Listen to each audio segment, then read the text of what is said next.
le sabali bawi Kamozo jara duye fa ta dumina uluma fozo tonde namara bui Parije nyare duye fa ta dumina uluma fozo tonde ajala jula lefa alija namara tawula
Ay palakali la samaya manu alula namara baju namara baja jabe babolo nisrugu kungera nyodu ma ba koro teta kuna ya jawo tumesiye kanzi manu Jamo yo mbonyu mabe bana bokini Damade murbo ke tabe mi Kwame kuba mbemi Seku ture be mi Ofe kwanyi be mi Ame malik Bari kalu fina mote Fiade sara Kumo kuzurekia Demisia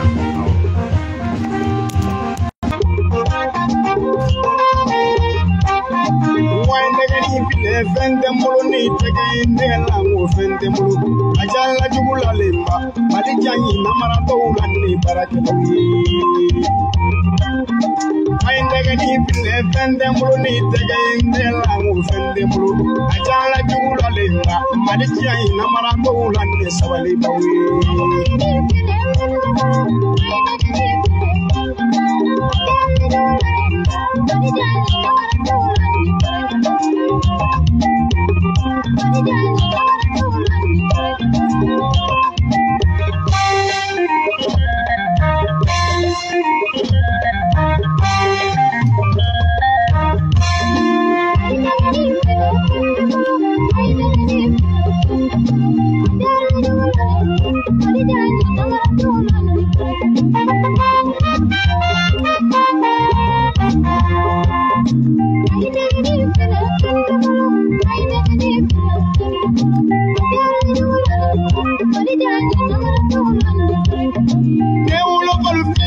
Sobraye maton duma soroni toya jute anawolo folo fili fa sobra ko so maton duma soroni toya jute ajala jula lemba malitia namara to ulani parakewi ne furu moto fili fa sobraye maton duma soroni toya jute anawolo denu fili fa sobra ko so maton duma soroni toya jute ajala jula lemba malitia namara to ulani sawali bawi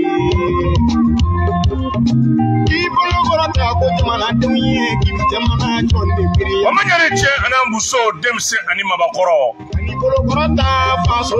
Shifi ani sije duna ani dugule ka ofoka awon mondo Omabel ka fan club awbemi ka ofo Be Marco anaka jama ka fo Journaliste ici aka foli bien Adam So Jamin Keita ami fo Kabiri France Safia Sisugo anga foli baye Fans Club Telegram ambe foli la sebema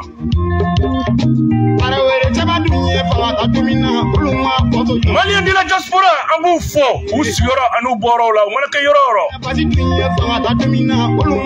ka foli ani tanu d'u kelen kelen bɛɛ ma.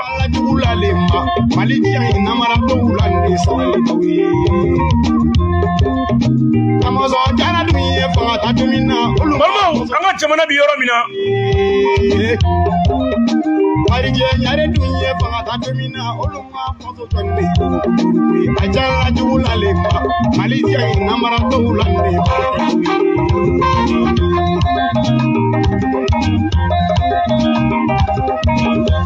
Mali sera yɔrɔ min ma o kumana namaratɔw bɛ ɲini ka na jɔyɔrɔ minɛ maasɛbɛw la.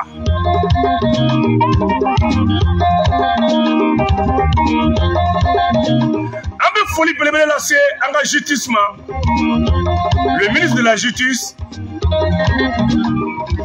Mamadou Kassogi an b'a fo dan tɛ foli min na.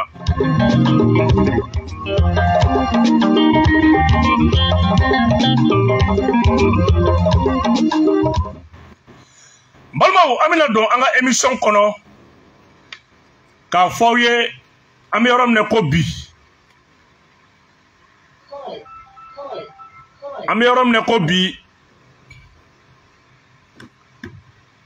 Maliyɛnw k'a dɔn k'a fɔ Mali tɛ se ka jɔ abada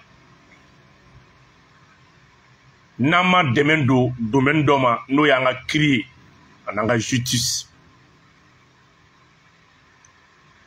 Pôle économique a ye dossiers ta. Dossier 17 an ye min bɔ fixe kɔnɔ min n'a bɛ tali kɛ sɔrɔsiw ka kɛlɛkɛminɛn san ani finiw sanni kan ani mobiliw sanni kan. Kɛlɛkɛminɛnw t'a la, mobiliw ko don ani finiw ani carburant. An ka ɲininiw sera yen. Ɲinini minnu kɔnɔ tanamako yɛrɛ dossier dɔw la min dagosi bi t'i jɔ miliyari caman na o dossiers labɔra ka ban.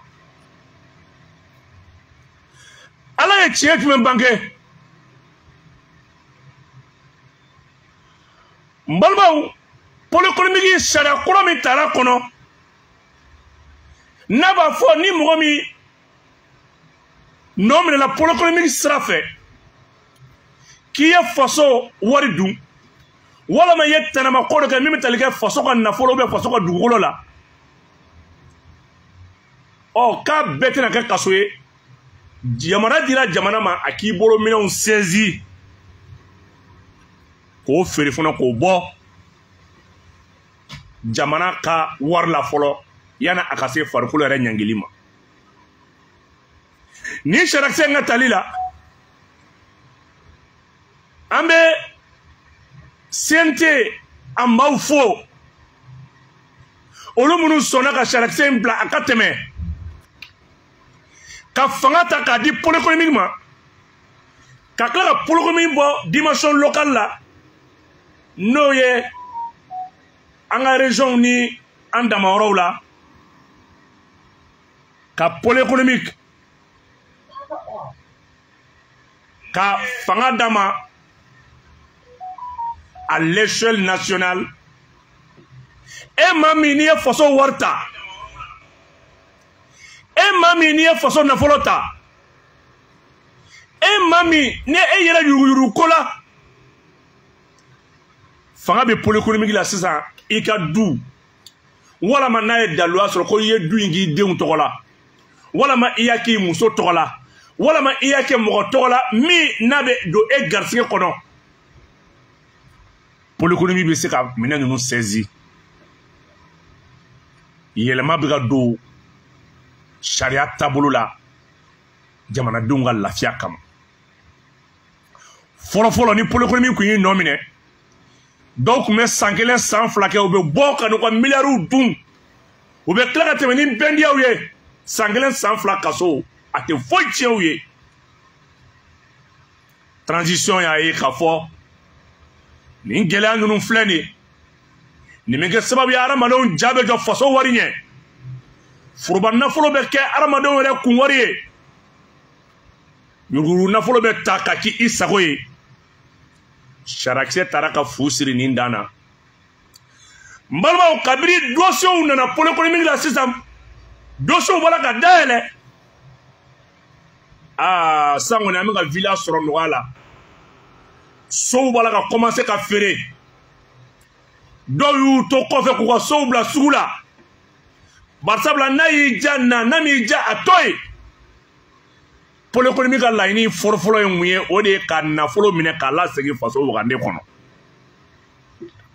o de y'ale ka avantage fɔlɔfɔlɔ ye walasa k'o baaraw lakile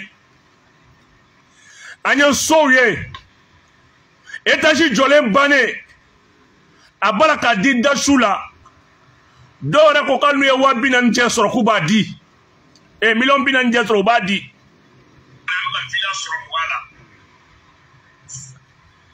donc an b'a ɲɛfɔ maliyɛnw ala y'a ka tiɲɛ dɔ sigi aw ma maliyɛnw ala y'a ka wari dɔ bɔ dibi la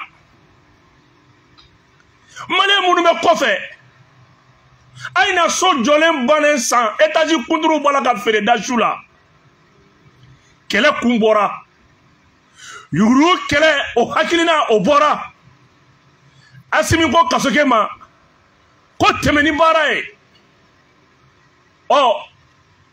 so minnu jɔra villa kunturu an ɲɛ b'u la u b'a la ka di $40 $30 hali $100 t'a so dɔw sɔrɔ Mali bɛ yɔrɔ min na sa warijɛti ka dɔgɔ ni m'a di dasiw la dun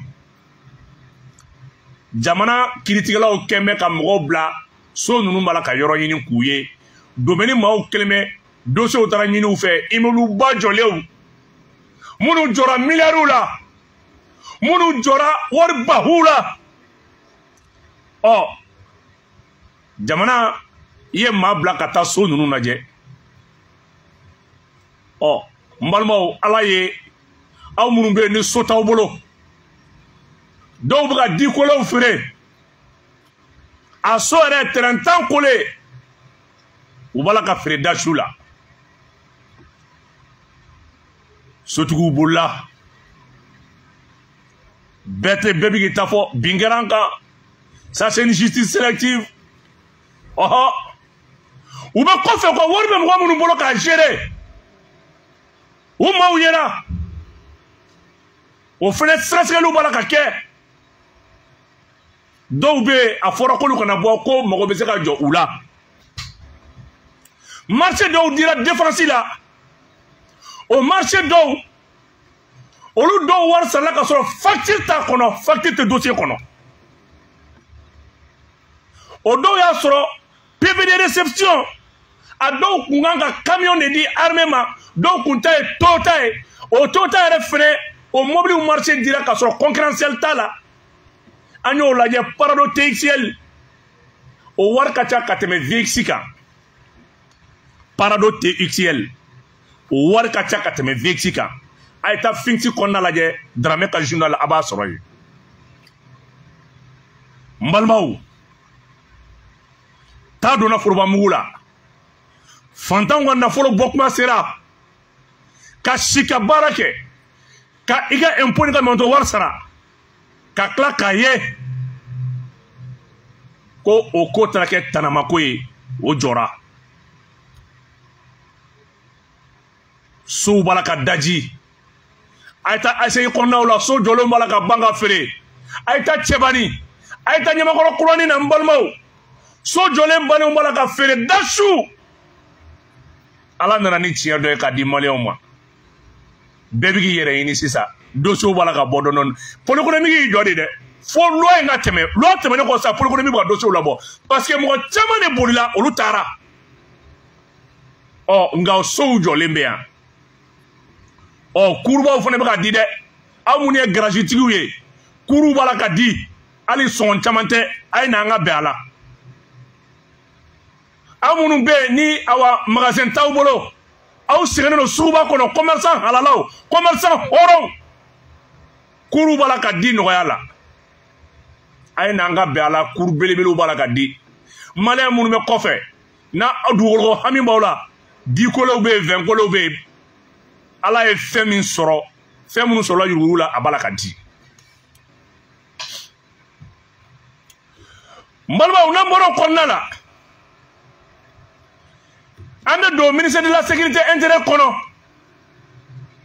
milliard muga ani saba o sugublon ko dira yurula chana takui côté 22 septembre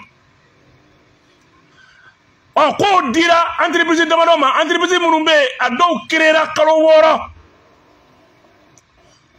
ko ni sugublon tara kadi awa ko bogoti changement do be ni ko in ko fefene niye journalin konna hakina on kala ni mba ko fe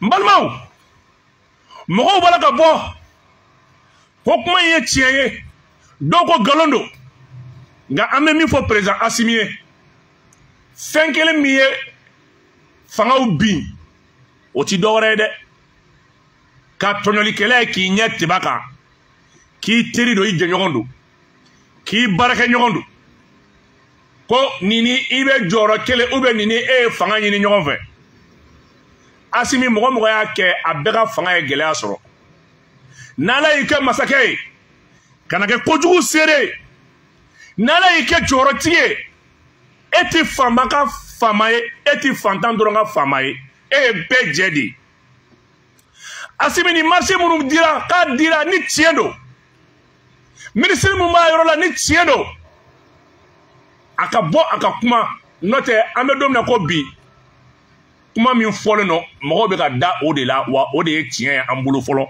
yana anga ko version so mo sira kuno foli ditika tanama koy kama nya journal du ya sebe journal mi ya sebe a journal tripe a boro donedo yana anga foko galondo ube ka fenwore fo bolo nyeshina roma olu yana ka bo ukakuma entreprise nunu to folendo u jatigu folendo nambe kuna foli di angana ke parti pris ambala ka foko munu ye faso warta ku ye so do ku bala ka boli ambala ka foko munu mela ku bolo fen fere ka boli olu ku ye dondo fanga mogodi fanga kanake ne ba kono ne la tangalendo ne kisilendo o ni fanga bana kuma mina me so ko nyogo nyini ndamine ne bolo justice kanga ka barake sisandi ni wati ne la pour que kan kira auto saisir dossier na o yene hakilina e kata ni koy nyini journal mi ya sebe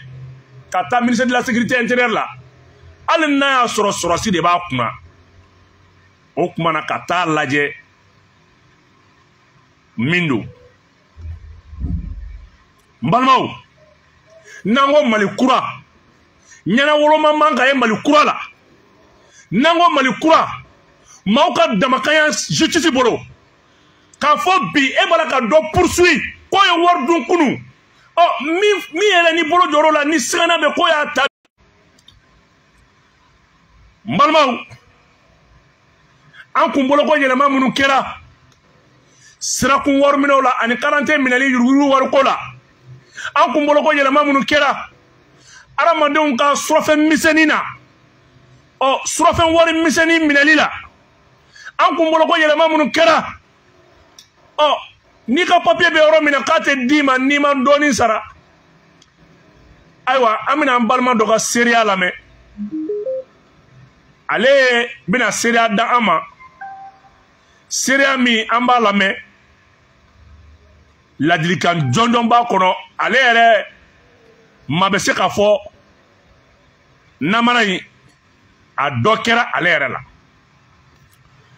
mbalmaw na ya ka sarakun naje ali sini yurugu bara mun bala ka ke seria u be ka fo ko kelen ko o de bala ka continuer ka ke amba mbalma ke la me na ya soro akobe tomi ambalma ke bina afanye ambalma ke assalamu alaikum wa alaikum salam bi an ka kɛnɛ kɔnɔ an ka baro sigilen bɛ yurugu-yurugu de kan sirakun na. Ko dɔ kɛra e y'a seere ye. I bɛ se ka mun fɔ lamɛnnikɛ jama ye. Bubakari o diyara ye. Bon n ka foli bɛ lamɛnnikɛ jama bɛɛ lajɛlen ye. Bɛɛ tulo b'i la. Bon ne yɛrɛ bɛ se ka fɛn min seereya. O ye tuma caman ne bɛ voyager Jara car fɛ. Awɔ. Précisément ka bɔ Bamako ka na Kɛɲɛba. Bon mardi don. O min kɛra sisan. Donc Jara car min bɔra mardi 11h. An nana se Kita poste la 16h. Bon an sera Kita poste la 16h donc policiw nana ka na u jɔ car da la ni marifa ye policiw ni gendarmew. Donc u ye mɔgɔw bɛɛ lajigin. Bɛɛ k'i ka carte d'identité yira quoi. Bon carte d'identité minnu bolo. U bɛ olu tugu ɲɔgɔn kɔ aran na ka taga n'u ye u ka poste la. Donc n'u taara n'u ka poste la. Allo? Allo n tulo b'i la. N tulo b'i la. Donc n'u taara n'u ye u ka poste la. Donc a mɔgɔ kelen o kelen minnu ye maliyɛn ye u bɛ a fɔ ko fɔ olu ka 600 sara par personne. Ko maliyɛnw ka 600 sara par personne. Ko maliyɛnw ka 600 sara carte d'identité minnu bolo. Yanni Kita cɛ. Yani Kita cɛ et puis minnu bɛ yen nɔ n'u olu tɛ maliyɛn ye burukinabew ni mɔsiw. Donc u b'a fɔ k'olu ka 1000 sara. Donc fuyeli t'a la. Nin gɛlɛya bɛ sira in kan presque a bi waati janba bɔ. Sukɔrɔ yɛrɛ chaque fois sukɔrɔ b'a fɔ ko ni gɛlɛya bɛ olu ka Kɛɲɛba sira kan bien vrai que Kɛɲɛba sira ma ɲi mais gɛlɛya wɛrɛ min b'a kan ni o b'u lasumaya o ye agent ka carte d'identité ko ye bon et puis même ni ne yɛrɛ ka voyage dɔ la n bɛ se k'o fana témoigner n tugura u kɔ mais comme carte bɛ ne kunna ne taara n jɔ kɛrɛfɛ k'u lajɛ et puis même denmisɛnnin fitininw les gens qui c'est-à-dire les enfants qui n'ont même pas eu l'âge de prendre la carte d'identité u b'a fɔ ko fo olu fana ka 600 sara. Les mineurs. Ouais et puis bon ni yɛrɛ reçu kuma fana fɔ k'u ka reçu fana d'i ma a la. Ni yɛrɛ reçu kuma fana fɔ quoi k'u ka reçu d'i ma a la. Bon u b'a kɛ kɛlɛ ye. Pourquoi il est reçu comment bizarre? Bon, alors ça c'est pas bien dans un pays de droit. Dans un pays sérieux, mais ça c'est pas bien, ça c'est pas normal. Donc bon, et puis ce qui m'a choqué aussi, poste de sécurité d'Obi Dabia Dondala. C'est-à-dire oui, poste de sécurité de quoi? C'est pas un poste de contrôle, c'est un poste de sécurité. Donc maintenant, nous venons de donner mes cartes d'identité contrôle là.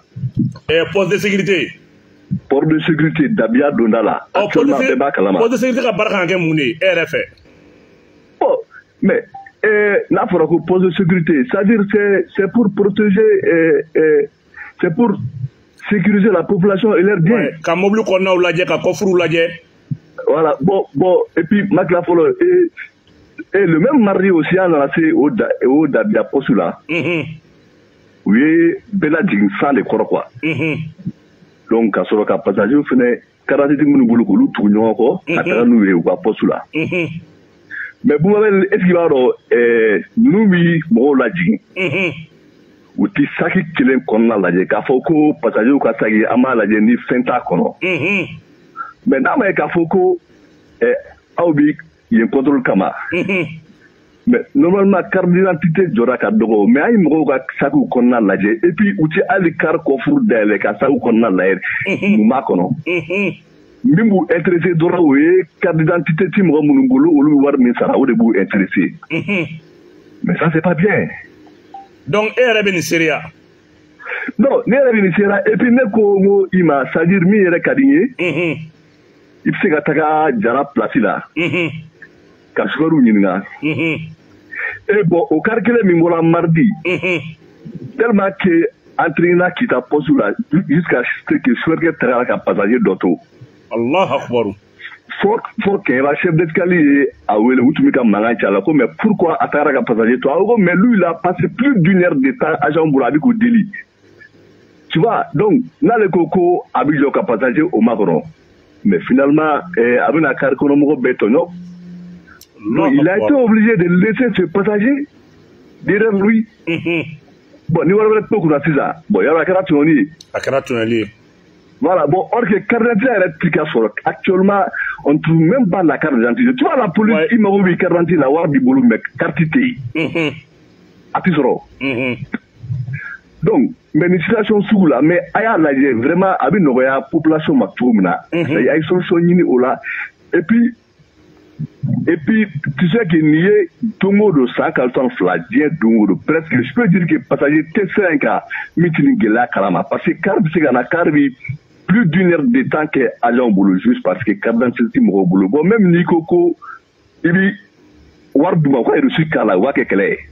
Ni War Fenadi récité qu'au Fenela. Non, ni War de récité Kala. Tu vois, et puis, Demson Mounouma, c'est carte d'identité taille, va exiger full ou beka, qui me woro ça. Et puis, même, nous, Dili, qui n'est pas là, ou bien, Manga, Tila, Kaïse, c'est-à-dire, alors, c'est-à-dire que, en balma, Mounoumbi, là, il a qu'à nous, lui, était une tigre au Bissra. Donc, ni qui n'a fait le coupement, Fodoro, ou bien, Manga, Tila, quoi. Tu vois? D'accord. Si ça, oui.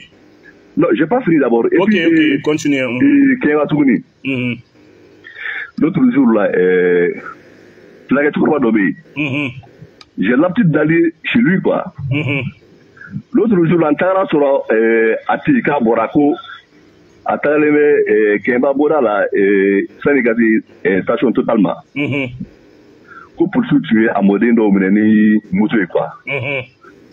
Donc, nyama kono ananami nge auko ko akuntara pulsu deli ene ngo mugara kono kutime uka demsanu mine kata ru deli ko ale ru deli wakele ku mason ko torba yi wafla de duma torba shije billahi yaro ne torba yi ngani numéro di ma min kadi awela ere ka dado ala ka fiye quoi bon elle a fait politique elle ka moto mine conservation même bi moto là ko bi wafla bo d'accord et puis warbi de tigala la pour tigala.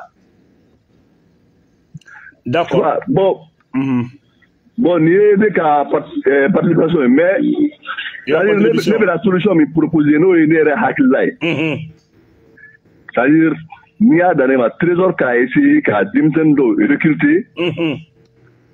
C'est-à-dire, compagnie sont faibles de Malikono ou qu'à machine de machine c'est-à-dire cas passager beka information passager que le 40 tibulu information de machine qu'on plus peut-être 2 numéros de téléphone il part dans c'est-à-dire en cas de problème même c'est qu'à wele qu'à l'asro donc nous 40 passager fait boulot et reçu tiré qu'à dima et 1000 francs ça lui est placé là depuis ni ma wili quoi donc ne boulot trésor c'est qu'à OK et puis ça crée l'emploi.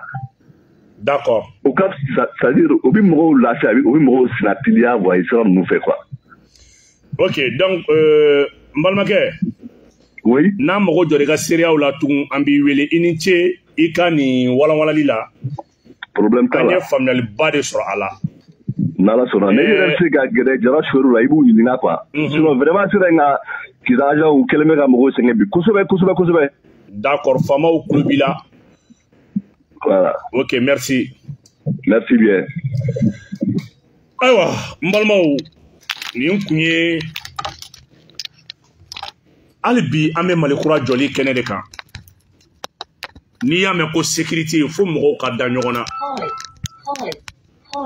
Fo mo ka da nyogona sécurité la.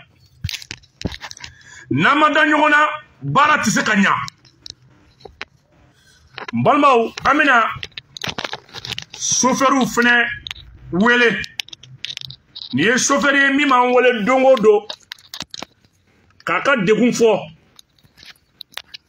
aka degun foli a chekai ani fama were aka fo radio la ka usanne bu mabel tay on tese ka kebi ina fo okumana fen wore aywa Mali ambe ka terrorisme de gain na madan nyogona kata kibora di nyogoma malien bela kastran allo kone awa amini ta direct la bu mabel do voilà donc ibe direct la ibe radio la direct la iye chauffeur kuma be ban wele ka sira ko gele kuma fo I b'a fɔ n ye ko sira ka gɛlɛn I ye chauffeur ye ko don dɔ la k'a bɛ don k'ala ka nasɔngɔ t'aw bolo. O bɛ kɛ wallahi. I bɛ se ka sigi kuma in kan maliyɛnw k'an mɛn wa? Ayiwa parce que ko n ka foli bɛ maliyɛn bɛɛ lajɛlen ye. Bon vraiment aw yɛrɛ a ni cɛsiri a ni jija. Bon an kɔni ka baara in bɛ cogo min na sa bon vraiment an sɛgɛnlen don fo k'a dama tɛmɛ. Parce que sa heure ko min yɛrɛ filɛ n'i y'a ta k'a lajɛ n'a fɔra 0 heure. E bɛ mobili ta. K'e bɛ taa doni jiginyɔrɔ la i bɛ segin ka fili k'i ka denbaya la yɔrɔ o yɔrɔ 4 heures bɛ se ou bien 3 heures bɛ se. Non an ka kuma to an ka kuma bɛ I ko sirako gɛlɛya ko a bɛ wari dɔw bɔ bɔcogo dɔw la ko daluyaw b'i bolo. Awɔ. Fo suw la. Vraiment poste de contrôle bilama an sɛgɛnnen don bi fo ka dépasser. An sɛgɛnnen don bi fo ka taa dama tɛmɛ. Kaye ka ɲi kaye man ɲi o. Min bɛ fɔ I b'o de di. Zantigila poste ale ni fɛngɛ Sanakɔrɔma poste o kɔni hali u ti duman f'i ye n'i sera ni 400 da kaye kan k'a di k'ala nin ye mun ye a taga bɔ yen k'a ko politique ka taa mobili contrôler mais ni 1000 dila contrôle ko kuma tɛ yen. Bon vraiment u tun k'a lajɛ ka ti poste filɛ I bɔtɔ 400 I dontɔ 200 kuma yɛrɛ t'a la mais nin poste 2 bilama ani Sɛbɛnnikɔrɔ poste diɲɛ bɛɛ bɛ ka kule n'a ye bi anw yɛrɛ bɛ bɔ kuma dɔ an bɛ don Illahi hali ala ma ta charbon wari a t'an kunna. Mais RSI bɛ wari ninnu na. An bɛ tila ka juru de ta musow bolo ka charbon ni fɛnw san ka taa n'a ye so ka taa di. RSI bɛ wari ninnu na wa? RSI bɛ wari ninnu na wa? RSI bɛ wari ninnu na wa? RSI t'a la RSI t'a la. RSI t'a si la 1000 kɔni I b'a sara RSI ti d'i ma. 200 dun? 200 RSI t'a si de la. Mais a b'a sara mun na? A b'a sara mun na?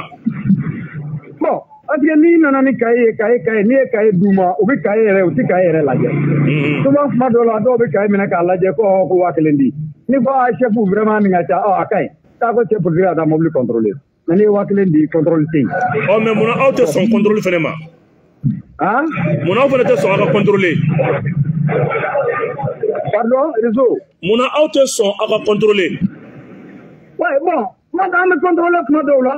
Kuma dɔw la I bɛ contrôler ne yɛrɛ ma deli ka RSI ci e ma. Awɔ. Voilà ne bɛ sɔn contrôle ma. Bon kuma dɔw la kuma yɛrɛ de tɛ yen ni si kɛnɛ ni agent dɔw ye olu bɛ sɔn nɔgɔya kɛ yarɔ baara o baara a kɛbaga la ɲuman b'a la juguman b'a la. Dɔw yɛrɛ b'i faamuya dɔw t'i faamuya yɛrɛ u tɛ hali lamɛn.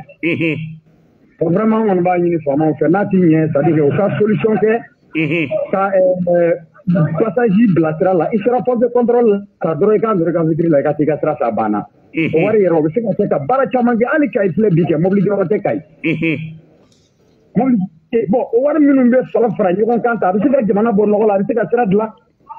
Côte d'Ivoire filɛ kɛ Côte d'Ivoire y'a ka sira dilan ni péage wari ye ani laissez-passer wariw ye. Bon anw fɛ yan nɔ mobili joli bɛ bɔ su kɔnɔ mobili joli bɛ don su kɔnɔ u ka laissez-passer bila cɛnna dɔrɔn bɛɛ ka lafiya. D'accord. Vraiment comment on sera ka kɛ a bɛ an bɛɛ ye wallahi a bɛ diya ne yɛrɛ kɔni. An b'i fo Mali chauffeur bɛɛ tɔgɔ la merci. Balimaw hali bi jamana mago bɛ ni nin kuma ninnu faamaw k'a lamɛn u ka taa ninnu lajɛ. Mali mago bɛ nin yɛlɛma ninnu de la. An tɛ mɔgɔ jogo kan k'a fɔ an tɛ mɔgɔ sago kana k'a fɔ an ka laɲini tɛ foyi ye an bɛ se k'an ka jamana bɛ se ka lakani cogo jumɛn terrorisme bɛ se ka kɛlɛ cogo jumɛn yuruguyurugu bɛ se ka ban jamana kɔnɔ cogo jumɛn an ka kiiritigɛlaw yɛrɛ ko ka an ka u dɛmɛ ka fɛnw dénoncer Mali bɛ se ka bɔ a yɛrɛ la cogo di ko maaw ka taa da ɲɔgɔn na ka taa fɔ ne ye marifatigi ye kungo kɔnɔ n'a y'a sɔrɔ nin gɛlɛyaw bɛ yen ni nin kuma ninnu ye tiɲɛ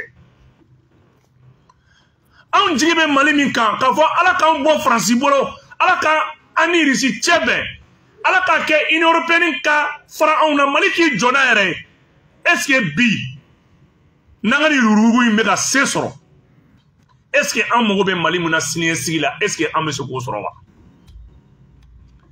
est-ce que an ka jamana n'an tora tan est-ce que an bɛ se ka fɛn bila an denw ɲɛ wa est-ce que n'an tora tan minɛnw b'a la ka don ni an ye kuma fɛn fɛn jateminɛ mun na n y'a k'a la nin bɛɛ la mobiliw kɔnɔna tɛ lajɛ fɛn ɲuman b'a kɔnɔ fɛn jugu b'a kɔnɔ ne ka laɲini ye lakanako in dɔrɔn de Mali faamaw an kana fɛn bɛɛ kɛ bagabagali ni siran ye an kana fɛn bɛɛ kɛ fangalataga ye an kana fɛn bɛɛ kɛ datuguni ye an ka hakili jagabɔ an ka ko dɔw lamɛn an ka dɔn dugu foyi tɛ se ka bɔ a yɛrɛ la tɔɲɔli la a tant que an bɛ tɔɲɔli la an tɛ sini ye dɛ faamaw ka wuli ka jigin ka taa dugu ma ka taa fɛnw lajɛ k'a tiɲɛw lajɛ k'a lajɛ Mali jigi ye Mali faamaw de Asimi an bɛɛ ɲɛ jɔyɔrɔ ye e de ye ni seereya ninnu filɛ nin ye a ma kɛnɛ ɲɛna a kɛra minnu ɲɛna u bɛ yan u ka telefɔni nimero bɛ yan u ko k'a kɛr'u la an k'a to faamaw ka bɔ a kalama nin y'a faama ye sira dɔ ye donc an ka laɲini tɛ foyi ye an tɛ yan n'an ye ni min ɲɛna don min na an bɛ tɛgɛrɛ fɔ o la ni min kɛra don min na k'a ni sariya ti bɛn an b'a fɔ aw ka lamɛn a k'a dɔn munna directeur tɛ a lajɛ munna directeur ka lajɛ ka taa u yɛrɛ ka taa terrain kan an ka finitigi ɲɛmɔgɔw aw yɛrɛ ka taa tiɲɛ lajɛ o bɛ nkalon bɔ anw da an ka kɛ a kuma bɛnnen t'anw da parce que Mali tiɲɛ kuma fɔbaga tɛ bɛɛ ye tugun n'i y'a fɔ ko e n'a fɔli mankan aw minnu bɛ yen n'aw bɛ sara a kama aw yɛrɛ ka taa a ka taa maliyɛnw ka degun lajɛ walahi n'an ye nin kɛ hali ni Faransi taara an bɛ se k'an jɔ n'an yɛrɛ ye n'an ye nin kɛ hali n'an ye Faransi gɛn walahi an bɛ se k'an jɔ n'an yɛrɛ ye fangow de bila an kunna an k'a dɔn dɔ kana balo dɔ la dɔ kana dɔ tɔɲɔ maliyɛn n'i ye maliyɛn ka transition yɛrɛ ta ni ju bɔ tɔɲɔli la a tɔ b'a dɛ maliyɛn ko ka tɛ tɔɲɔli de fɛ donc an ɲɛ b'a la nɛgɛjurucilaw ka waati sera an bɛ taa nɛgɛjurucilaw fan fɛ o kumana allo salaamaaleykum waaleykum salaam i bɛ direct la dɛ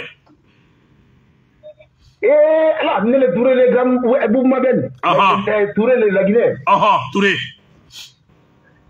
Abou Mabel n bɛ k'i fo foli diyara n ye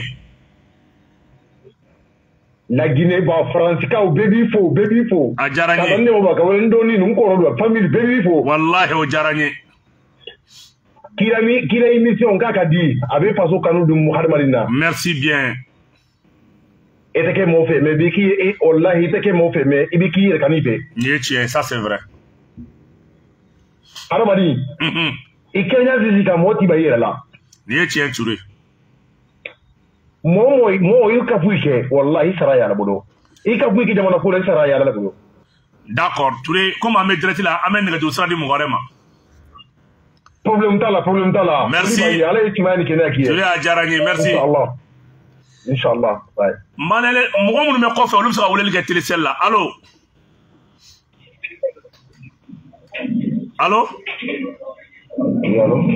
allo n balimakɛ i bɛ direct la awɔ Bou Mabel Jawara don i bɛ direct la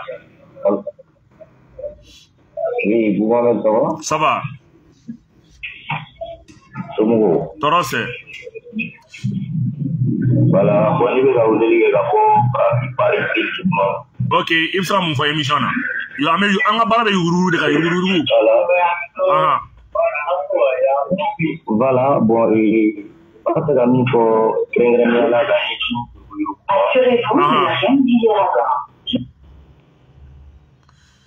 ayiwa i bɛ arajo fana nɛgɛjuru sira ni mɔgɔ min ye weleli kɛ i b'a ta n balimaw an ka bi émission bɛ la petite corruption an bɛ se ka mun de kɛ ka jamana dɛmɛ bi yuruguyurugu bɛ ka joli tiɲɛ jamana in ye bi an bɛ se ka lakanabaliya comment on peut faire face au terrorisme terroristes bɛ ka gɛlɛya min ta k'an tɔɔrɔ an n'an ma da ɲɔgɔn na an ka taa sara an ka faamaw la allo ale taara n'an ma taa jigi sɛmɛ an ka sariya ni an ka faamaw la an b'a kɛ cogo di C'est pas la Russie qui peut sauver le Mali. C'est pas la Chine qui peut sauver le Mali. Mais femme malin on est là. Allô. Salam alaikum. Wa alaikum salam. C'est Boubou Mabel. Awa Boumabel do. Bourboche fait là. Torose. Alhamdulillah. Bah. Bien.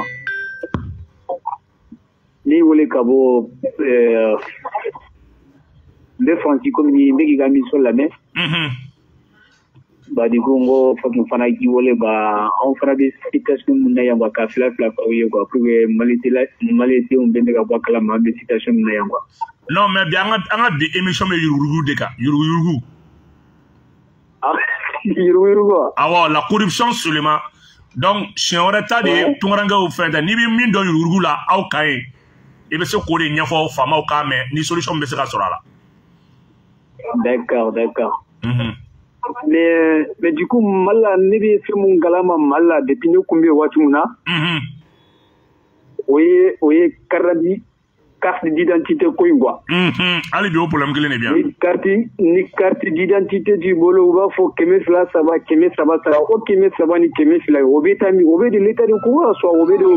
Police nous yere do ningal gele o fana ye kuma wore de quoi oui tiens et puis comment on appelle kartina fana ko be choga mina ta mi tiga fo yere kartina fana abisa ke yuru abisa ke politique yere quoi bah par rapport au Mali de moun be français a chama 99% 98% kartina problème de ba bela.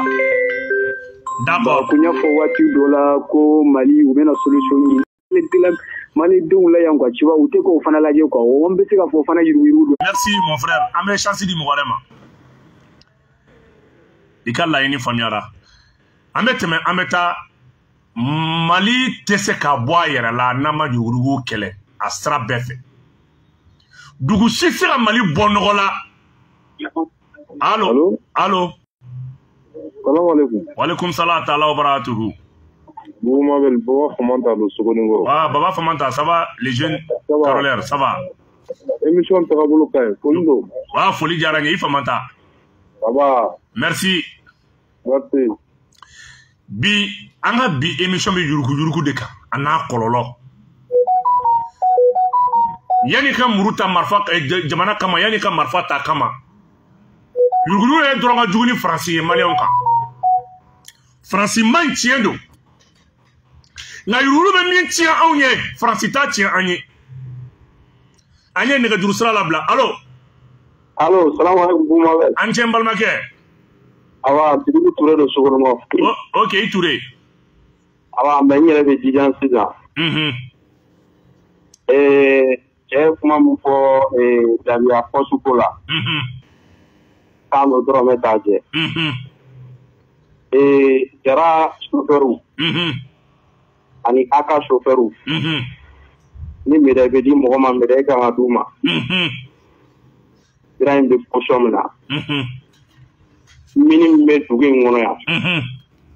Eka wuli ikiga mobilita. Iga bop mo iga tea. Inti bulu iga mobilita kumalala. Bon, mo ga ta milliard de mobilila. Eka bo siranga iga na. Azong me ka mo ga tugam na siranga.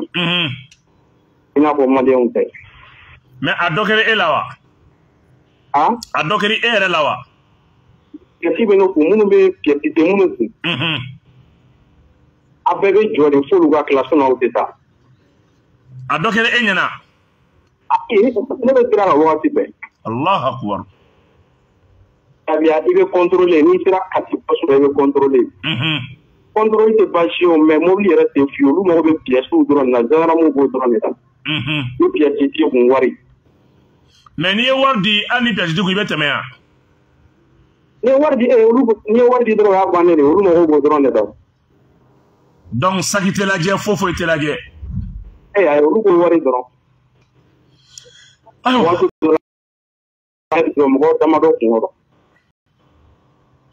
Maintenant pour aller voir une bébé no sira ta sira to na jero ni sira no sira ko ni cheni ndo sira cheni ndo yaradi ni bora 3h du matin ko 18h de Bamako alors que a te tɛmɛ 8h de temps boli kan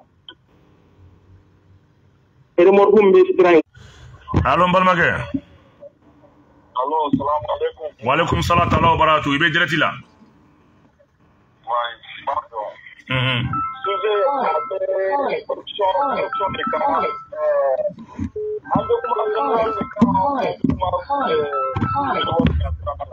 awa me corruption de ka kuma corruption de ka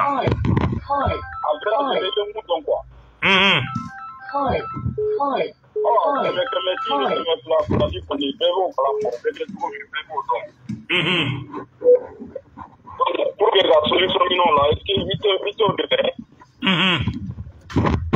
por solution bene por lo algo ni ausiliente manda pero por todo momento manda para la solution bala o modèle par exemple ni a date mi moto jakarta mun de modèle pour lui maintenant pour la c'est syndrome moto ke kara matriculé ni comme tout ça matriculé gouvernement kara numéro de cala numéro kera la on ka to unika carte biométrique kara ko téléphone ni to ci numéro ko to avec automatiquement nous donna comme ça on fait jamana nous ko par exemple ça ne ni na na ke am to ça ko ke kara pardon ema doit violer ni munye ka moto ta ka sura ka moto matricule aywa ale téléphone déchargé là 20 allô aywa anga bi émission bi yurugu na kololo de kan abe mun tiɲɛ jamana ye hali n'an ye faransi ni diɲɛ dugu bɛɛ gɛn n'an ma yurugu dabila an k'a bila an kunna ko fɛn wɛrɛ bɛ don an kan min ti faransi ye mali sera yɔrɔ min ma bɛɛ k'a dɔn k'a fɔ ko mali bɛ gɛlɛya dɔ de kɔnɔ gɛlɛya minnu bɛ kow la ko bɛɛ bɛ kɛ maliyɛnw de ye allo ale taara an ka terrorisme jubaju walasa an ka fanga sɔrɔ terrorisiw kan f'an ka yurugu kɛlɛ kɛ allo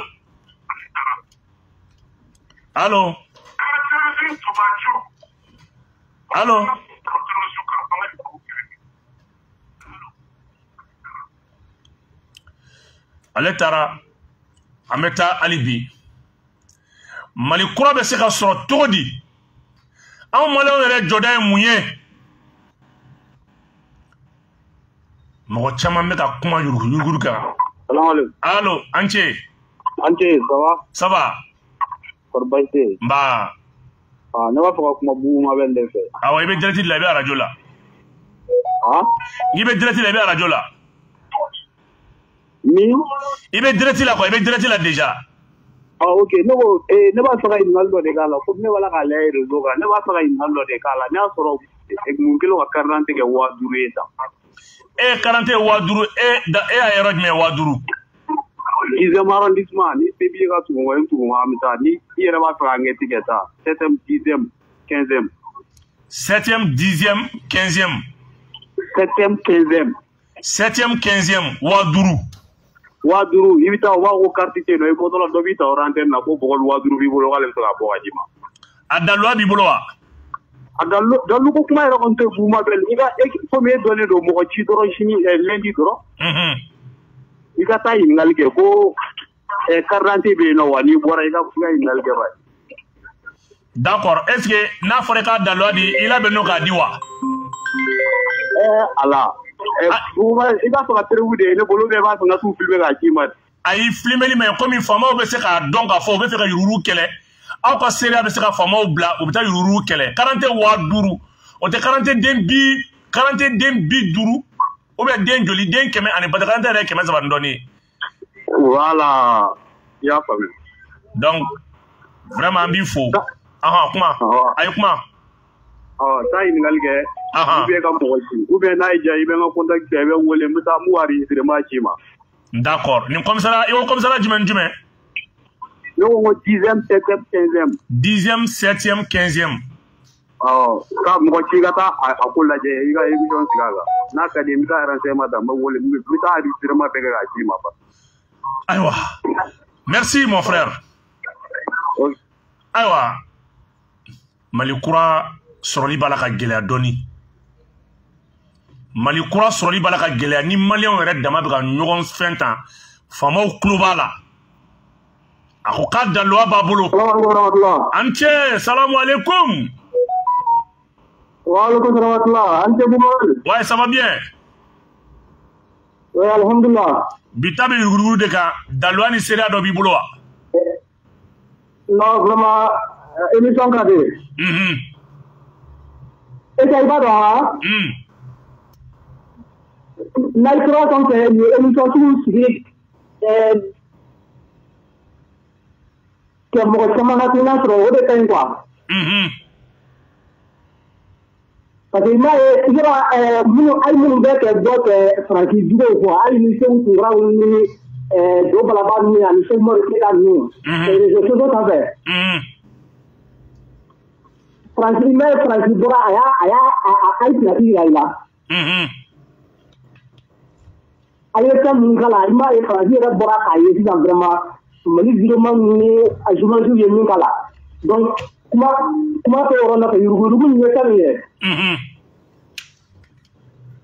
amna Francis na amno ko be go dan ko banga de na ay de man no te bi model ko kan ko ambo ko na de ka en tant que Francis ni mouvement banque no yurugo te ka boy parce que ouvert do mo ni ma ti ka ouvert do am ni on te quoi. OK.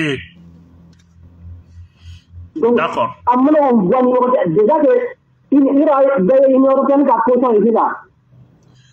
OK. Un rapidement femme. Voilà donc. Quand on parle de ni à même français gain, faut ni roubé moi qui m'a voir de côté français gain. Quand on a tant à mal roubé qu'elle a le français gain n'inga gele. Allô. Allô. Anche en parle ouais, parce que c'est pour Toro c'est. Alhamdulillah, nous va faire mission à dernière position. Bon, encore un petit peu vraiment nous concentrons vraiment encore sur one de nos positions. Il y a une de vraiment grand gagnant pour le engagement sécurité. Malmagé. Oui. Nama boni kuma nunu kono dono sera anga débat rere ke parce que anga nyogo mine mogo min be e jeli min ke denga kalancien ke e denga sinatigi tien furakalité dembolo fofo ti dembolo be songo tigi mine wa ndami har na kirane me ba mine akmana o yetaye ne me fe gami fi ti ando sa mi ko ina fo ne parce que ni ne wuri tin kan to manko ko anko bo parce que ko ni ne wa ti alla kalima ni rebe ti ta so mi na sen man mais ami wuri ga meni wuri bana sebe an sebe kala mo ko nyogo mine mais mo be nyogo mine todi ni bete kalante balote kenyate mais nama wuri bo ani nyogo che be ka se ka dondoni soro ami se ka ni ke todi an ko ko ranga kalante na yoro parce que ne wala ko ti do ranga dama inga kalante ti tant que ni mo trigo ko ni mo dogo la ga bura ka ko ta bala plan ta kan ta ji oh mais ni yuru be gouvernement me ko ta bala to di do bala ka école ta ka fere ka pan fere ka sojo fere école do be sanji keleme ka yentien kala reti do keleme ka notu ke ibe worde sara be passer bon est-ce que e be se ka dugu boyer la to di keni mo be nyogo mine ka soro do be ka balo do la amo do ne kan anga do yuru se manga jamana fene chili la quoi vraiment dokera de la position de nous dans la jamana na de kala tani quoi mais nguba keni yuru di de kamera gane parce que ne a été jamana tira ta ko ça fait pour niveau position de mais vraiment anga bo souvent anga bo politicien politicien ta tigé de mogoshi kun ate ward mogoshi ma kiba mine jako yala ibe son ka mine di fanga yere jalaki folo anga yere jalaki ni politicien be doika ay nyedo di yiku awo non ni keri yere fe ki kalana iya kena bibolo politicien be yuru ta ki sigara muna ne na kuma do ya kera ne re téléphone lo parce que 2021 ko tra mala mare mati konala a kera ne re parce que ne mi ko moto bura tiji orla o ne mi ko moto bura tiji orla fra bana fansela la e famu yende la do O ko ne ka feere ko ka contribution sara 3,000 Ayiwa. E ni moto ye sisan. Ko ne ka sara 3,000 ne ko ko pasi ta lan ko ay contribution de ne ta sa sécurité publique la bena. No kera banque moto livré. Ko mo sala ko mi na ko ne la contribution ko na ne no obligatoire ne se demande sara so ne ta sara. Ok, politicien, il y a politicien qui est Ko ta iri sita dina ne ka ta sara. Awa, donc abana, donc on est ne ka to mina ka ci para ka ko ko ni de ka pour ko ya re mo ko na pro le sara ya ta pro ko ta la parce que ate dio mo ne ta ci. D'accord, merci. Amé chance di mogorema, merci bien. Mali sera yoro mima. Anga bo bureau kono. Mali kelenya denebe bi. Allô? Allô? Allô, Anche Mbalmage. Vous m'appelez. Ah, vous m'appelez. Vous m'appelez, c'est Dutouré. Dutouré ivoirien. Ah, ok. Mon frère, comment tu dis? Comment ça va? Ouais, je vais bien. Ça va bien. Bien. Ok. Je fais ton émission à la lettre. La contribution que moi je peux apporter en tant que panafricaniste. La corruption, c'est dans tous les niveaux, c'est dans tous les pays de l'Afrique. Donc, au cas de corruption, au cas de corruption, depuis là-haut jusqu'en bas, avec les députés, on fait le poids. Tout à fait. Voilà, avec les députés, on fait. Depuis là-haut, les commandants, là, parce que la corruption, c'est tous les niveaux. Il y a la corruption à l'information, il y a à l'éducation. Allô? Allô, bonjour. Allô, Anche Mbalmage. Ça va, coquin? Donne. Ça va. Ah, ne connais corruption, la solution va la drogue, caméra de politique pour la belle. Oh, mais pour le durant des pour durant des bébés. Voilà. Pour que quelqu'un ne connaisse pas solution parce que ni politique fana te contrôler donc on ne fera pas tout à fait. Bon politique la question flana politique fana dala mo mo sigilen be mo sigilen le politique dala o ka de gan ka politique caméra de la politique dala mo ka contrôler quoi ni ko ni ka mais e akilima imponi douane ONT furba barka ko chawal docteur so dala lawbe olu ta de négocier tout dans la politique da 40 kilomètres nous disons olu de Uganda caméra de politique de Fulanda ni bora ide kilométrique c'est pas sur politique là donc mais est-ce que uga numéro do dan ama na me sera woleli ke to mina ka dénonciation ka akara korkori akara barak furwa barkadaw barkadani ru be se ka ke est-ce que anga jamana famaw kunafoni est-ce que we famaw re kanga muneke parce que ameni ko to mina anta do min do ga be fo dongo do mais mo be wole ka ta tribunal le la mais munu yɛrɛ bɛna ka kɛ u tɛ wele k'u ɲininka yɛrɛ.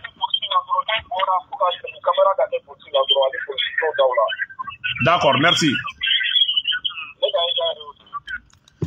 Ayiwa an bɛ taa allo allo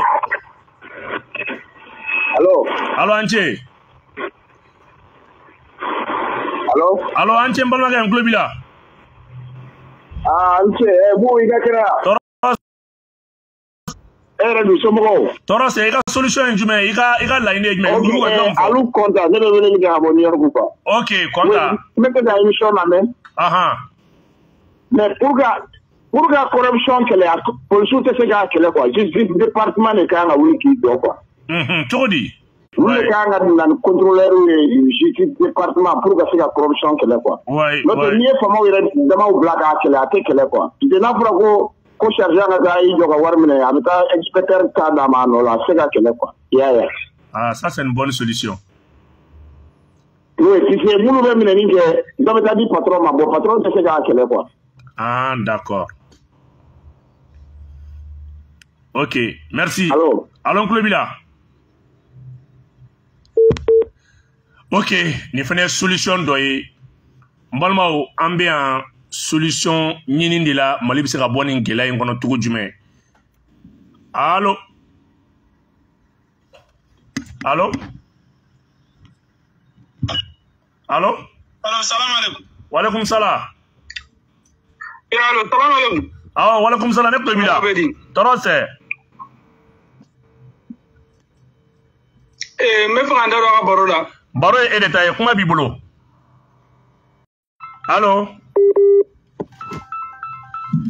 Awa, ale ka nɛgɛjuru sira banna. Allô? Allô? Yan'o ka sɔn an bɛ nin ta. Allô? Joli sɔrɔla tile kɔnɔ ale ta bɛ d'a ma. Fɛn fɛn bɛ sɔrɔ u b'a bɛɛ sɛbɛn nin. Awɔ, il faut que justice département de bɛ i jɔ a jɔyɔrɔ la quoi. D'accord. Olu kan ka jamana intérêt défend. Justice département kelen an fɛ Mali la i b'a fɔ ko tribunal ya. Awɔ, tribunal quoi. Olu kan ka jamana intérêt défend. Ah, d'accord, ok. Olu ye fɛn bɛɛ quoi parce que olu bɛ jamana se ka boli sans justice département. D'accord. N'o tɛ an bɛ mɔgɔ fɔ la patron fɔra polisi ka yɛlɛ sanfɛ a si tɛ se ka ko ɲɛnabɔ a la. Merci. Justice département dɔrɔn de bɛ se k'a ɲɛnabɔ. Merci bien. Merci. Vraiment, merci pour la contribution. Ok, all right. Merci. Bye. Allô? Allô, salam alaikum. Wa alaikum salam wa barakatuhu. Boumabel, Abdul Karim do Cabo Espagne, Madrid. Ok. Karim, kuma b'i bolo. Ne fɛ ka n da don a ka baro la quoi. Ne nana ka bɔ ka polisi wɛrɛw de wele ka na ne nɔfɛ ko fo ka ne minɛ a bɛɛ ni Ala ni kira cɛ. Bara ɲuman kɛli la. Connection kɛli la ko fo n ka wari sara or que an bɛ jɛgɛ mun passe ka na an bɛ nana u ye muso dɔ minɛ quoi aéroport yɛrɛ kɔnɔ o ye wari de sara tigɛdɛgɛ so kelen na. Wallahi ne ko n b'a sɛbɛnni don yɔrɔ jumɛn n ko sariya ko ko ka na filmé kɛ. Nka cɛ u bɛ dɔ bɛ ne bila dɔ bɛ ne ta u bɛ na. Même i ka bagaji bɛ tɛmɛ yɔrɔ min na u bɛ sɔnni k'a la. Même la douane olu minnu bɛ aéroport sanfɛla la wallahi billahi est-ce que i b'a dɔn ko u bɛɛ bɛ ŋanamu ŋanamu na. Mais ne t'a dɔn nin bɛɛ bɛ se ka kɛ nin bɛɛ bɛ se ka ta cogo di? I ka nin bɛɛ kɛ cogo di? Et puis maliyɛn fana b'a sara han. An ka mɔgɔw bɛ wari sara tigɛdɛgɛ nɔfɛ ka tɛmɛ n'a ye. Wallahi billahi n yɛrɛ de y'a ye muso ye wari sara ne ko n t'a sara. Je suis obligé ka n dɔgɔmuso de wele quoi. Ka n ka jɛgɛ wusu kilo kelen k'a segin a ma n k'a ka taa n'a ye. Mais jama bɛ se ka déport la. Est-ce que anw bɛ bɔ ni tigɛdɛgɛ minnu ye Boumabel ani an ka Ngoyo Mali Ngoyo wallahi billahi u b'a minɛ aéroport la f'i ka dɔ di je te jure. Allahu akbar. Mais on se ka kɛ cogo di nin bɛɛ bɛ se ka da jamana kunna cogo di c'est-à-dire le Mali est pourri. Ne kɔni bɛ mun kɔni fɔ kɔni mun kɔni don c'est-à-dire jamana kan ka sariya yɛrɛ dɔ bɔ ka droit di jamanadenw ma an ka filmeni kɛ filmeni ka kɛ fa bɛɛ la ni mun bɛ n'i ka fɛn dɔ ta dɔrɔn ni mun bɛna mun kɛ n'a ma ɲɛ tubabuw fɛ yen a bɛ cɛ comme ça i bɛ se ka mɔgɔw bɔ téléphone bɔ ka mɔgɔ filmer u ye ne ka téléphone minɛ na ko n tɛ filmeni kɛ mais ni ne tun ye filmeni kɛ a don ne tun bɛ se k'a passer vidéokɛla dɔ ka message la. Ne kun bɛ se k'a passer mɔgɔ dɔ ma mais tu n'as pas droit ka filmeni kɛ fo jamana yɛrɛ de ka yɛlɛma il faut un changement il faut que maliyɛn yɛrɛ de ka yɛlɛma quoi sinon ça va pas. D'accord, merci. Voilà.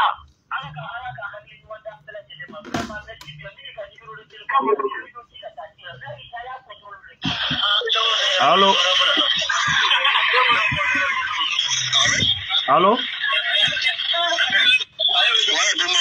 Ah, Anche. Ouais, ça va? Ah, il veut comment dire? Allô? Allô? Awa, il veut téléphone normal mo kelenta. Ale ta téléphone ba. Allô? Ouais. Anche mbalmake, ka wole ka bomi. Allô? Allô, Klobila? Boumabel do. I bɛ radio la, i bɛ direct la. Awɔ, i bɛ direct la radio la. Ah, ok. Ne b'a fɛ ka min fɔ. Voilà, engrais frateli donc ko datukuna ndo wotuma kuma tina wuli tuguna mali ko bena ke don donc ni mi sebe mi ado ko ka ko te wuli quoi c'était mine bi tawol de mena quoi abe wuli allo assalamu alaikum wa alaikum salam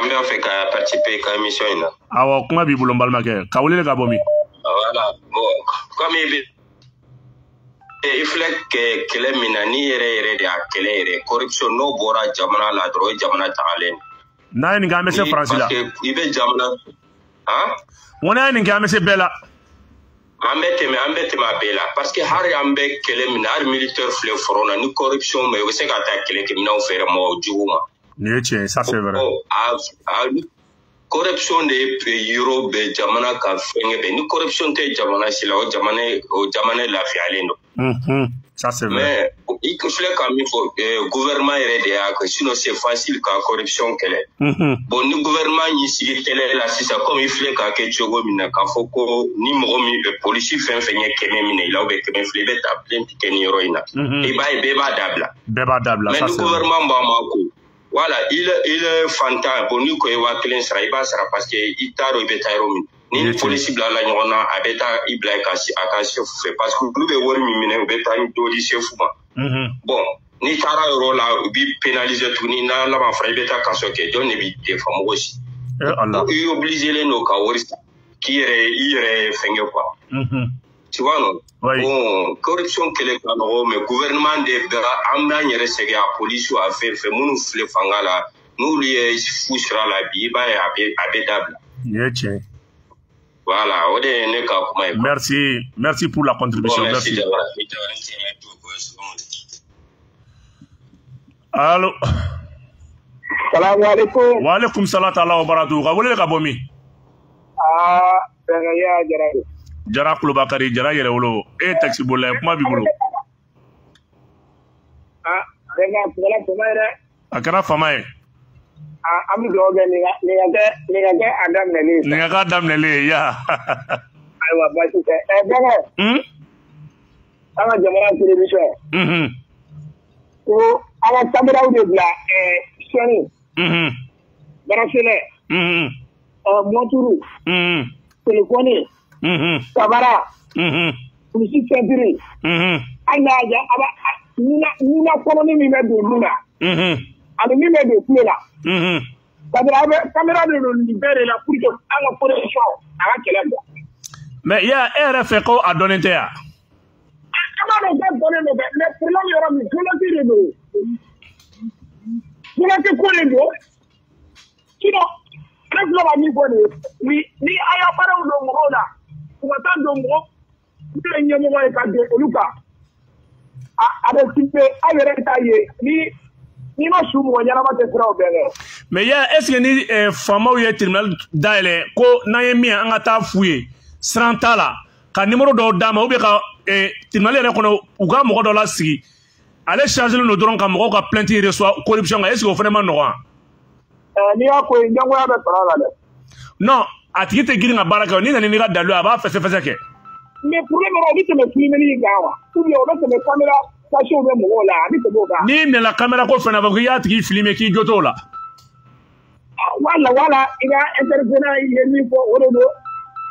Ayiwa parce que fɛn in gɛlɛma ye min ye n'i y'a fɔ mɔgɔ bi in na adamaden caman b'a yɛrɛ sɔrɔ kaso la yuruguyurugu kuma fɔli la bɛɛ bɛ ka siran a ɲɛ bɛɛ dun tɔɲɔnnen don o de bɛ na ni révolution ye fanga fɛn fɛn binna yuruguyurugu de ye mɔgɔw lase a dan na bon maliyɛnw bɛ ka baga jamana président ma bi in na an bɛ ka Asimi an bɛ ka fɛn mais jogo dɔw bɛ la ka kɛ o jogo an bɛ kan k'an yɛrɛ suma Asimi ma an bɛ kan k'an yɛrɛ suma Choguel ma. Bon n'a ma ɲɛ an bɛ ka révolution de kɛ an ko France y'an tɔɲɔ an ko an ka est-ce que an dama fana b'a la ka ɲɔgɔn tɔɲɔ est-ce que o ka ɲi wa. Mais Faransi kɔni tɛ k'o kɛ. Yala bi in na ka 400 minɛ mɔgɔ la ko nin tɛ Faransi ye. O tiɲɛ yɛrɛ. Bon n'an ye Faransi gɛn bi an bɛ ka Faransi gɛn ka taa an yɛrɛ dama kan ka mun de kɛ walasa an ka sɔrɔ ka bɔli kɛ. Voilà. Merci ya i jara.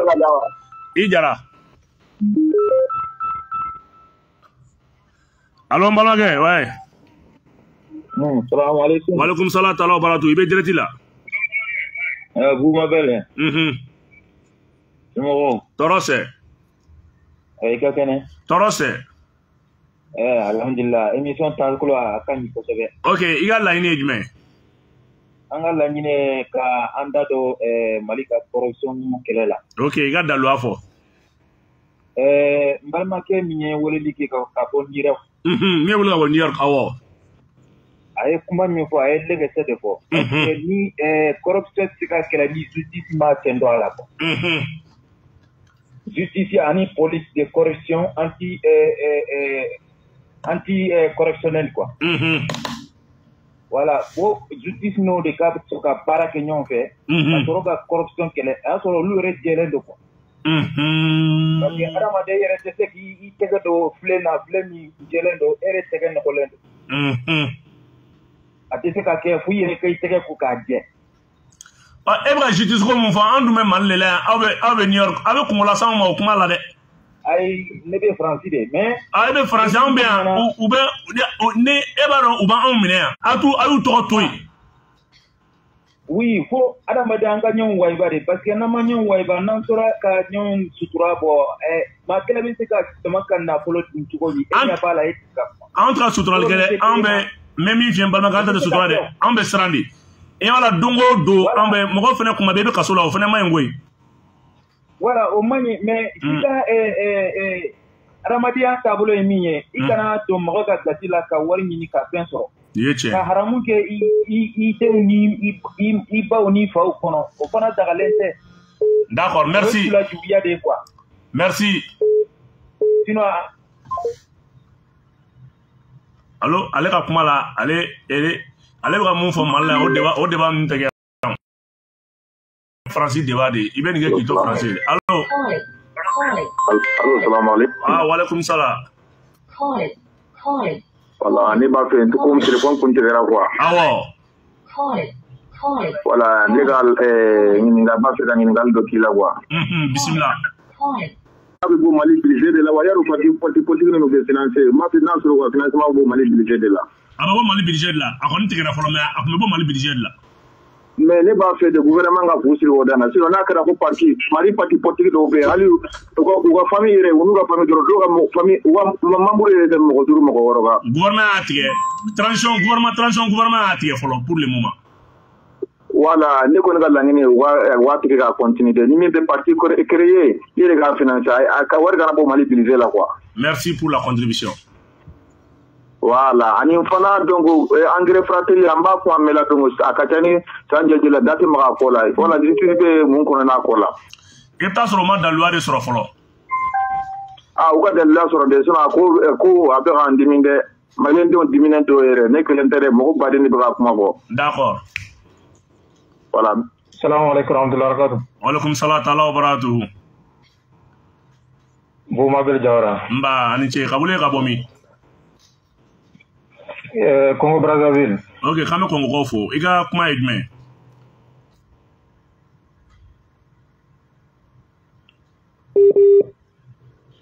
Allô? Call it. Allô, iga line edme.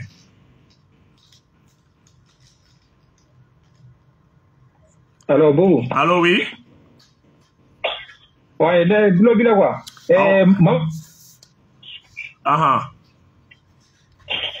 Voilà, vraiment, ça ne va pas ni folie.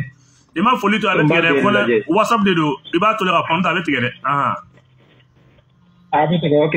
Donc, méga folie là, c'est ma, ça drive bara mina, ça drive à la qui sera quoi. Amina. Nebi là, ça drive biga révélation bas bella.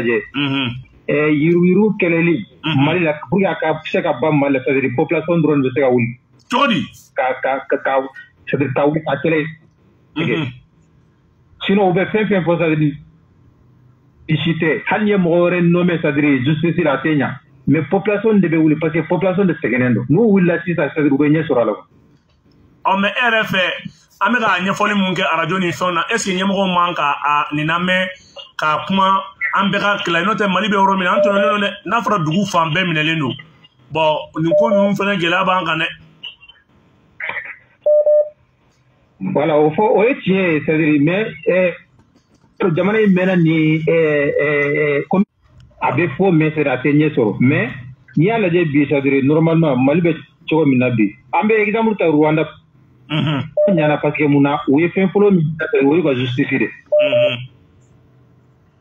Rwanda ibe bo yoro jamana ko fen kade ibe jigi c'est-à-dire sans visa aéroport ibe visa ta ibe do c'est-à-dire mo cité tigi halmi francs c'est-à-dire mo tigi ni halmi francs 100 francs c'est-à-dire mo police tigi ni policier ma digna e Rwanda aéroport la c'est-à-dire policier c'est-à-dire non c'est du bas c'est ka bodé quoi et fait le quoi non quand on voit le problème mal la vie quoi problème mal la vie il roule femme bébé parce que nya ini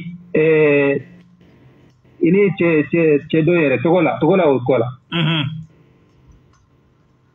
voilà donc atu me kuma corruption kuma no fen mu ka sa nya be la je quoi non to c'est togola no be premier ministre ga voilà non to donc vraiment c'est voilà vidéo c'est avant vidéo c'est tellement nyana quoi c'est faut pas considérer avec ça là mais mali corruption pour ga ba anga tiye pour azimi reti avec ko mina côté c'est parce que faut fenge de quoi amba pour ko mina pour population de ga wuli wuli mina c'est wote ka manifester quoi manifestation c'est mais ka doucement quoi c'est ka yira quoi c'est de jamana ka yé quoi sur nanye français parce que France a fait un problème mintier mal la c'est-à-dire ouais corruption ay corruption de que c'est-à-dire ka mali population tient polo donc ni population tient ni corruption dans la population na dro donc France tu vois avec ça na quoi sinon ni kelete o ngube na hakitede oui ça c'est corruption de wa no don ni corruption fanga so jamana kono dro o ya tiele c'est pour cela bi mo be mal la bi ou be tara depuis France wor duma c'est-à-dire ka fem beke voilà mais il dit au lui niveau minute parce que mon yérebe fanga la c'est-à-dire on be ka finaliser donc c'est le problème il y a problème merci beaucoup vraiment vous m'avez c'est-à-dire vraiment bien quoi wallahi folie jarani il va être criminel vraiment d'accord merci beaucoup Jawara merci aywa mbalmao Malion ni femu toro yudo appel téléphone nan de bien appel qui peut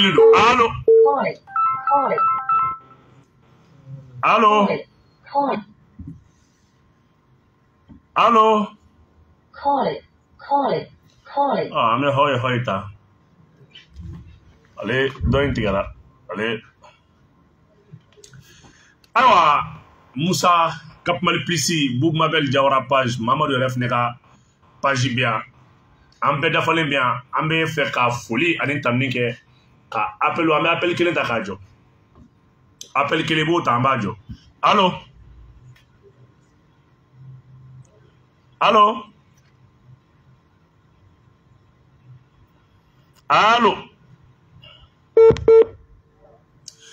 awa ni be dasigi anga bi la cellule ka wala donia ka fo jamana be yorom na ko bi jamana mbogo be anga ke kilinya antike kilin abara ka soro dobala ka doto to no libe sigi bi ga yurugu ibe sira mbogo baga mbogo be stranya ni wakati che fanga be sira kila mbogo bi to yani wakati che mais iba donc a fo yurugu e fenye aramade na tira sigi yurugu e fenye abe dugu la fama be se ka do dugu la ina fo setigi baw kana ka dugu na folo na a konoton takata ni jamanadenw folo no nyongo abse ka sababu jatiga wala tiga mo be do ani nyongo parce que ta soro do abe do kuna kale to no mo min to no be do de la kata keleke ni yururu be jamana la abe ka sababu jamana den klante be funu jamana kono jamana ara ni jamana marabaw ani jamana denw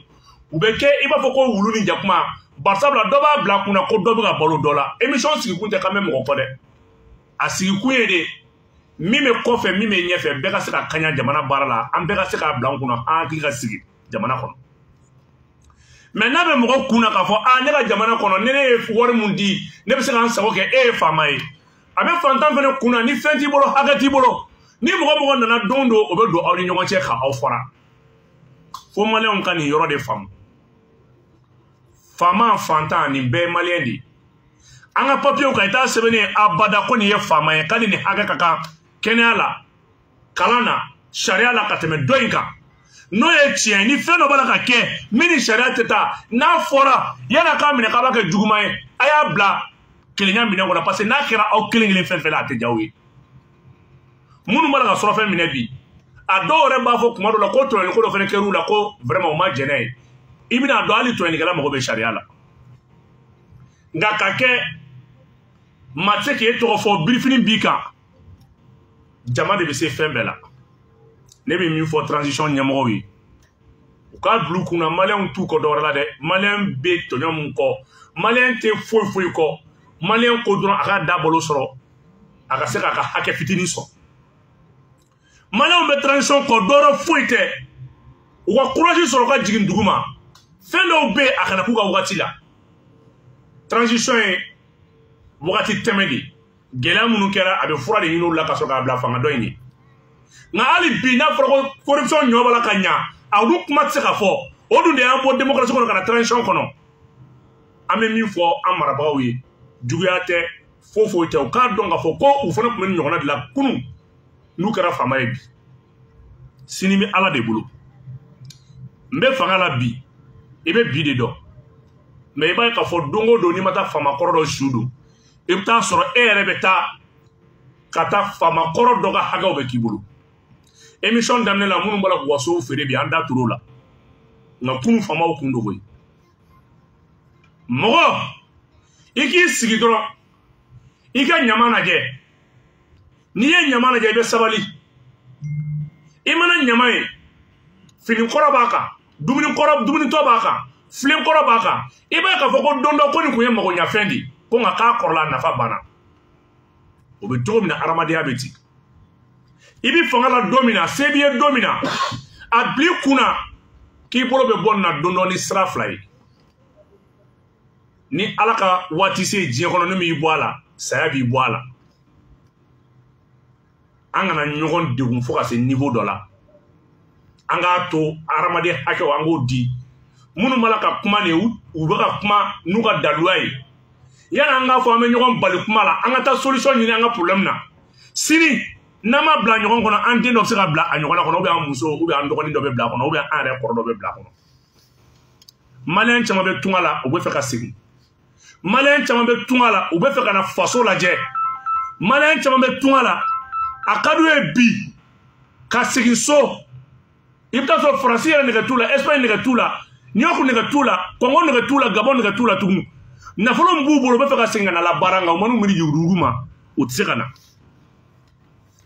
n'a fɔra dɔ bɛ kɛlɛyɔrɔ la o b'a la k'a yɛrɛ minɛ a bɛ tile kɔrɔ a bɛ san kɔrɔ a bɛ dibi la o b'a la k'i jɔ kɛlɛkɛsen kan dɔ bɛ faaba kɔnɔ o b'a la ka wari minɛ mɔgɔw la o b'a la k'i sago kɛ n'i y'a ye e b'a fɔ k'e bɛ lafiya dɔ de b'a la ka tɔɲɔ kɛ dɔ de b'a la ka ɲani muɲu dɔ de b'a la ka tɔɲɔ muɲu e mana lafiya cogo o cogo bi a dɔn ko dɔ de bɛ ka jɔ tile la walasa e ka sigi suma la yurugu bɛ kɛ sababu ye hali n'a y'a sɔrɔ e bɛ se ka fɛn min ye i ka bɛ se ka foyi dɔ ye ka mobili dɔ kɔnɔna lajɛ i bɛ se ka marifa dɔ minɛ o marifa kɛ bɛ se ka an bali sɔrɔtigɛ saya ma o marifa bɛ se ka an bali dugu dɔ cili ma n'i ye bi marifa bɛ ta ka taa duguw ci marifa bɛ tɛmɛ sira dɔ de fɛ n'an sera k'an jija hali n'an ma se k'a bɛɛ minɛ an bɛ se ka dɔ minɛ ka bɔ a la a bɛ kɛ sababu ye an bɛ nin dɔw kisi mɛ n'a fɔra ko nin binna ko dugu dɔ cira e kana fɔ k'e ma marifa ci tiɲɛ don dɛ mɛ i bɛ taa sɔrɔ min ye marifa ci i kun bɛ se k'a kunbɛn bɛ kun bɛ se ka marifa in kunbɛn jamanadenw k'a dɔn an tɛ baro sigi k'an b'a fɔ ko an bɛ mɔgɔ de kɔ ou bien e bɛ transition soutenir nin kuma man ka bɔ e da n'i bɛ transition soutenir e ka kan ni kuma bɛɛ fɔli de n'i bɛ transition soutenir e ka kan ni tɛgɛrɛ fɔ de n'i bɛ transition soutenir e ka kan ni dunu fɔ de n'i bɛ transition soutenir e ka kan ka kɛ mɔgɔ de mɔgɔ min o kuma na e tɛ se ka hakilina yɛrɛ di e kɔni bɛ dunu ni bala de fɔ dɔrɔn nin bɛɛ ɲɛna hali ni tɔɲɔli kɛra e tɛ se k'o kuma bɔ i da an tɛ transition kɔ dɔwɛrɛ la an bɛ transition kɔ parce que a ye sira min yira an na an fɛ o sira in bɛ se ka jamana bɔ bolo la n balimaw an kelen kelen bɛɛ k'a dɔn ko min bɛ Mali kɔnɔ an kelen kelen bɛɛ bɛ se k'a ban an bɛɛ jɔyɔrɔ bɛ se ka Mali kɛlɛ ban n'a y'an jija an bɛ se ka fu siri Mali kɛlɛ dan na n'an y'an jija sɔrɔsiw dɔrɔn tɛ polisiw dɔrɔn tɛ gendarmew dɔrɔn tɛ eaux et forêts dɔrɔn tɛ an kelen-kelen bɛɛ bɛ se ka Mali kɛlɛ nɔgɔya Asimi dɔrɔn tɛ Choguel dɔrɔn tɛ an yɛrɛ ka cɛsiri bɛ se ka belebele kɛ jamana ka gɛlɛya la donc ni émission ninnu ti dɔwɛrɛ ye an tɛ mɔgɔ jugu kɔ an tɛ mɔgɔ ka fanga kɔ an tɛ mɔgɔ ka cɛɲa kɔ an tɛ mɔgɔ ka fɛn kɔ nka an bɛ mun kɔ mun kama Mali bɛ se ka bɔ a yɛrɛ la cogo di parce que Mali bɛ ka taa danga min na diɲɛ bɛɛ bɛ k'i waso ni Mali ye nka fɛn kelen bɛ se ka an lasegin kɔfɛ o de ye yuruguyurugu ye min b'a la k'a kɛ dogo la i k'a dabila mɔgɔ min b'a la k'a kɛ kɛnɛ kan i k'a dabila nin kun ye Boumabel Jawara ka émission ye débat politique radio Dakar na page minnu bɛ k'a bila Cap Mali Plus Boumabel Jawara page ani Mamadu yɛrɛ ka page k'a fɔ a ye ko k'an bɛn waati wɛrɛ o tuma na Ala ka waati wɛrɛ yira an na k'a fɔ aw bɛɛ ma ko wa salam